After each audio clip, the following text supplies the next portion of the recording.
Bienvenue sur l'Argus.fr, ici au Salon de Tokyo 2023 pour découvrir la nouvelle Suzuki Swift sous la forme d'un concept oui, mais très proche de la série. La précédente Swift était sortie en 2017, elle est devenue en France le modèle qui réalise 45% des ventes de Suzuki, loin devant l'Ignis et le Vitara qui se partagent à peu près 20% chacun. Autant dire que son renouvellement est crucial pour la marque japonaise. Alors on constate que cette nouvelle génération demeure très proche de la précédente en termes de design, à quelques détails près tout de même. Les feux sont placés plus bas, ils sont plus carrés, plus petits. La calandre qui reste relativement petite à cette époque de calandre démesurée gagne un contour davantage oblong. Et le capot a été élargi pour intégrer le haut des ailes avant. Au passage, notons que cette version japonaise est plus étroite que le modèle qu'on aura en Europe pour pouvoir correspondre à une catégorie fiscale spécifique au Japon.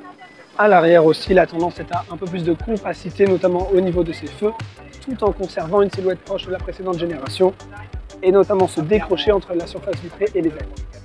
Évolution aussi dans la continuité à l'intérieur. On remarque une planche de bord au dessin beaucoup plus horizontale, notamment les aérateurs qui étaient ronds qui sont désormais horizontaux ou presque, et l'écran qui est placé bien plus haut que précédemment où il était situé sous les aérateurs. Maintenant il surplombe la planche de bord et on remarque une diagonale agrandie, mais ces dimensions n'ont pas encore été précisées. L'habitabilité à l'arrière demeure correcte pour le gabarit, à peu près identique à celle de la précédente génération.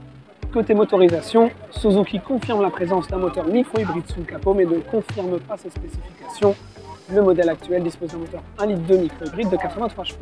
La reconduction d'une Swift Sport en haut de gamme reste à confirmer, ce qui devrait être le cas rapidement, puisque cette Swift, qui sera toujours produite à Sagara au Japon, devrait arriver sur les routes françaises au printemps 2024.